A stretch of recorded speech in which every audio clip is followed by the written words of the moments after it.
பாஜகவின் முகமாக தேர்தல் களத்தில் இறக்கிய 10 ஆண்டுகள் பிரதமராக இருந்த நரேந்திர மோடி எங்களுடைய சாதாரண ஒரு தொண்டரிடம் தோல்வியடைய போகிறார். தொடர்ந்து பின்னடைவை சந்தித்துக் கொண்டிருக்கிறார். ஊடகங்களை எல்லாம் மிரட்டி, ஊடகங்களை எல்லாம் தொடர்ந்து தொந்தரவு கொடுத்து என்டிஏ பாஜக தான் ஆட்சி அமைக்கும் என்று மேனிபுலேஷன் எப்படியெல்லாம் தில்லு முள்ளு செய்தார்கள் என்று தொடர்ந்து 2 நாட்களாக சொல்லி வருகிறோம்.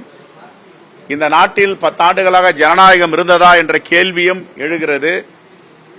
ஊடகங்களையே மிரட்டி பணிந்து இப்படிப்பட்ட செய்தியை மோடி வெளிப்படுத்துகிறார், பாஜக RSS வெளிப்படுத்துகிறது என்றால் இந்த தேசம் 10 ஆண்டுகளாக எங்கே சிக்கிக் கொண்டிருக்கிறது என்பதை நாம் கூர்ந்து கவனிக்க வேண்டும். குறிப்பாக பாஜகவுடைய முகமாக கருதப்பட்ட 10 ஆண்டுகள் பிரதமர் நரேந்திர மோடி மிகவும் ஒரு சாதாரண தொண்டரிடம் பின்னடைவு ஏற்பட்டிருக்கிறது. அவருக்கு தோல்வியை தழுவ போகிறார். நாங்கள் தொடர்ந்து சொல்லி வந்தோம், ஜனநாயகத்தை மீட்டெடுக்க இந்தியா கூட்டணி இந்த தேசத்திற்காக வடிவமைக்கப்பட்டிருக்கிறது, அந்த கூட்டணி ஏற்படுத்தப்பட்டிருக்கிறது. ஆகவே பாஜகவில் இருக்கின்ற கூட்டணி கட்சிகள் பாஜக அனைத்தும் தோல்வி அடையும் என்று தொடர்ந்து சொல்லி வந்தோம். ஜனநாயகத்தை மீட்டெடுக்கின்ற நாள் என்று தேர்தல் முடிவு திருவிழா நடக்கப் போகிறது. இன்னும் ஓரிரு மணி நேரத்தில் இன்னும் தெளிவான முடிவுகள் வரும். ஸ்மிருதி இரானி மிகவும் மோசமான நிலையில் பின்னடைவில் இருக்கிறார். சவால் எல்லாம் விட்டார்கள் எங்கள் தலைவர் ராகுல் காந்தி அவர்களுக்கு. யாரெல்லாம் கொக்கரித்தார்களோ இன்று மண்ணை கவி கொண்டிருக்கிறார்கள். காங்கிரஸ் பேரியக்கத்தை பொறுத்தவரை வெற்றி பெற்றால் துள்ளி குதிப்பதும், வெற்றி வாய்ப்பை இழந்தால் கவிழ்ந்தடித்து படுத்துக் கொள்வதும் கிடையாது. வெற்றி வந்தாலும் வெற்றி வாய்ப்பை இழந்தாலும் இந்த தேசத்திற்கான கட்சி காங்கிரஸ் பேரியக்கம்.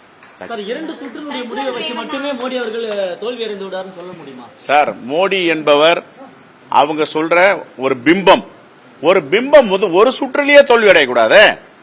எங்களுடைய சாதாரண தொண்டர்கள் காங்கிரஸ்ல இன்னைக்கு நிறுத்தி இருக்கும் 9 வேட்பாளர் தமிழ்நாட்டில் எல்லாமே முதல் சுற்றிலிருந்து லீடிங்ல இருக்காங்களே, ஒரு சுற்றுல கூட பின்னடைவு கிடையாது. எங்க சாதாரண தொண்டர்கள் நிறுத்திருக்கோம் நாங்க. ஆனா இவ்வளவு பெரிய ஒரு பிம்பமா ஏற்படுத்தின நரேந்திர மோடி 10 ஆண்டுகள் பிரதமராக இருந்தவர், வாரணாசியில தெரு தெருவா வீடு வீடா போனவர், எதற்காக பின்னடைவை சந்திக்கிறார்? அப்ப மக்கள் அவரை தூக்கி எறிந்து விட்டார்கள், மக்கள் அவரை அங்கீகரிக்கவில்லை. இதுதானே பொருள். அதுதான் எங்க தலைவர் சொல்லி இருக்காரு.